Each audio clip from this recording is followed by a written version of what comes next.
Thank you, thank you. Are you ready, New York City? I'm hyped up. I know you're hyped up. The world is hyped up. The entire card is hyped up to see 244. The entire card is so stacked. But then, of course, the main event, the BMF title, to determine who is going to be the baddest man on the planet. Look, you know, it's such an honor to be able to place this title around the waist of the winner, Jorge Masvidal. Whether it's Jorge, whether it's Nate Diaz, again, it's such an honor. And I just want to,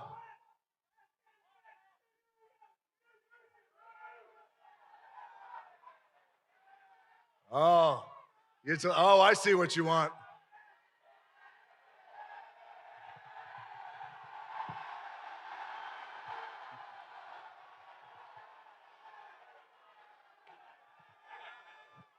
If you smell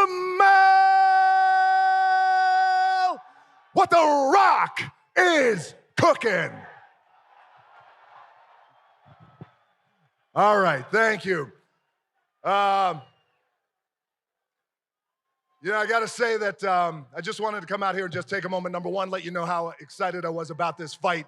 New York City, Madison Square Garden, the most famous arena in the world, and an arena that I have such a profound respect for. I started my career here in New York City.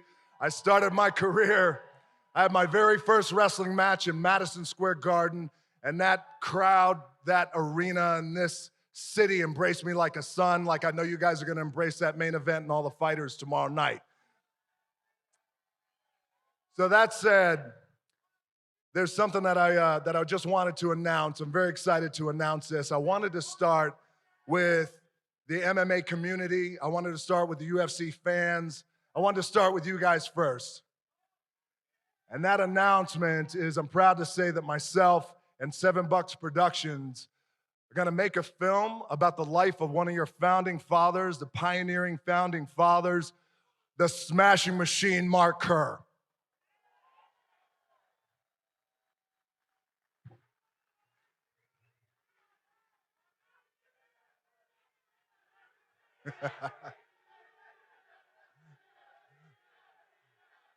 Everybody's hyped.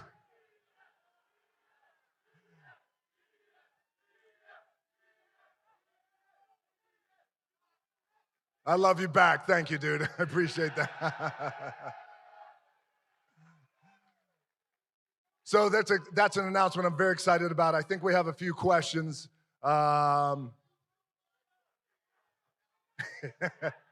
Yes.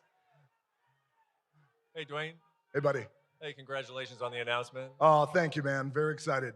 I think a lot of the MMA community have already known that you've been a fan of this sport for a long time.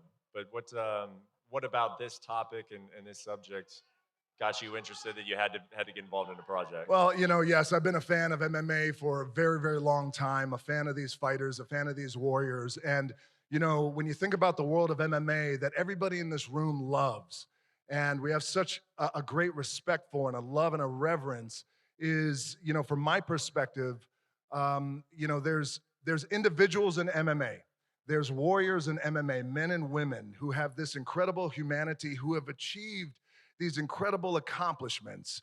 And that's what I want the world to see. Because these men and women who, again, we love all around the world who are in MMA, sacrifice so much. And there's so much pressure. There is so much pressure for them to win. There's so much pressure for them to succeed. And there's so much pressure for them to remain on top if they're fortunate enough to be on top. Mark Kerr's story is such an incredible story. Here's a guy who won the two-time heavyweight tournament, the early stages of UFC. And here's also a guy who went over to Pride. He had this incredible run, as many of these warriors have.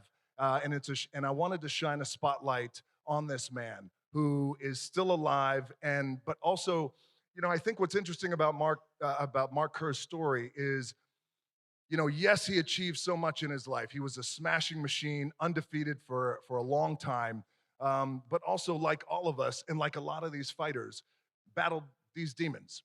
And these demons of addiction, these demons of mental health, these demons of getting out and the pressure of fighting in front of 20, 30, 40, 50,000 people, and what that does to somebody. So here's a guy who has gone through it all, hit rock bottom. But the best part about Mark Kerr is that, like all of us in this room, and like these fighters, by the way, all these warriors, is every day you get up and you want to do a little bit better tomorrow than you did today.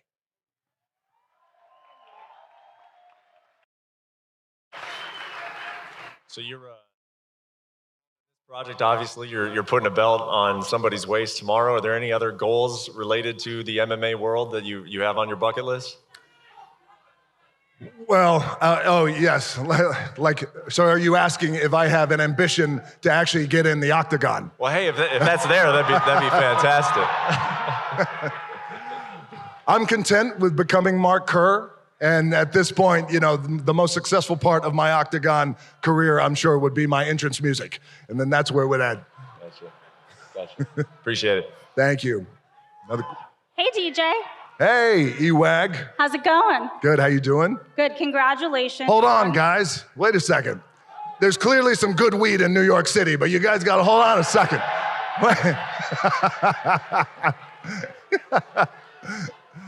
So I wanted to ask about the role. This sounds like it's a dramatic role. You just said it's about a man who battled his demons, and we haven't really seen you tackle a dramatic role in this sense. We've seen you do comedy, we've seen you do a ton of action. Why were you drawn to this particular role? I was drawn to Mark Kerr's story because he has such a compelling story. As many of you know, you might have seen the documentary, A Smashing Machine. I watched it years ago, 12, 13 years ago. I was really moved by Mark's life and moved by his story. And at that time, in the mid to late 90s, where I was cresting in the world of professional wrestling in the WWE, we had a lot of guys who, at that time in MMA, were fighting in the UFC, went over to Pride. We had a lot of friends. Mark and I were training kind of in the same circles at that time out in the West Coast in LA. So yes, it's a dramatic role, but Mark has actually lived a dramatic life. And again, it's an opportunity to shine the light on one of our warriors who not only deserves it, but also, I think has this universal appeal and universal story. Again, the guy was a beast, and he was dominant, and there was only one like him, at that time. When you think about these fighters, Elizabeth, and a lot of you guys in here in this room know, these warriors, these MMA, there's no other sport like MMA. There's no other sport like MMA with the multiple disciplines and the pressure and the fact that you put your life on the line, literally. Every time you step in a cage, you step in an octagon, you step in a ring. And so Mark's story is one of those stories that I want to tell. And also, again, when you think about these warriors, is they speak a different language. They speak a different language. And if you dig a little deeper than the physicality that they have, there's a real character of depth to a lot of these warriors, and Mark is one of them. So I'm really excited about it. I talked with Mark today. Mark is a special dude, and he's really overwhelmed that this is happening. And I love that he trusts me with his life and with his story. And Mark actually said, I told him I was going to come and make the announcement to our MMA world and the fans. And he said, he said something pretty cool. He said, well, tell everybody I love them. And but he also said, he goes, I don't have the language to express just how grateful I am that you're sharing this story. So I thought that was really cool and beautiful, and I can't wait.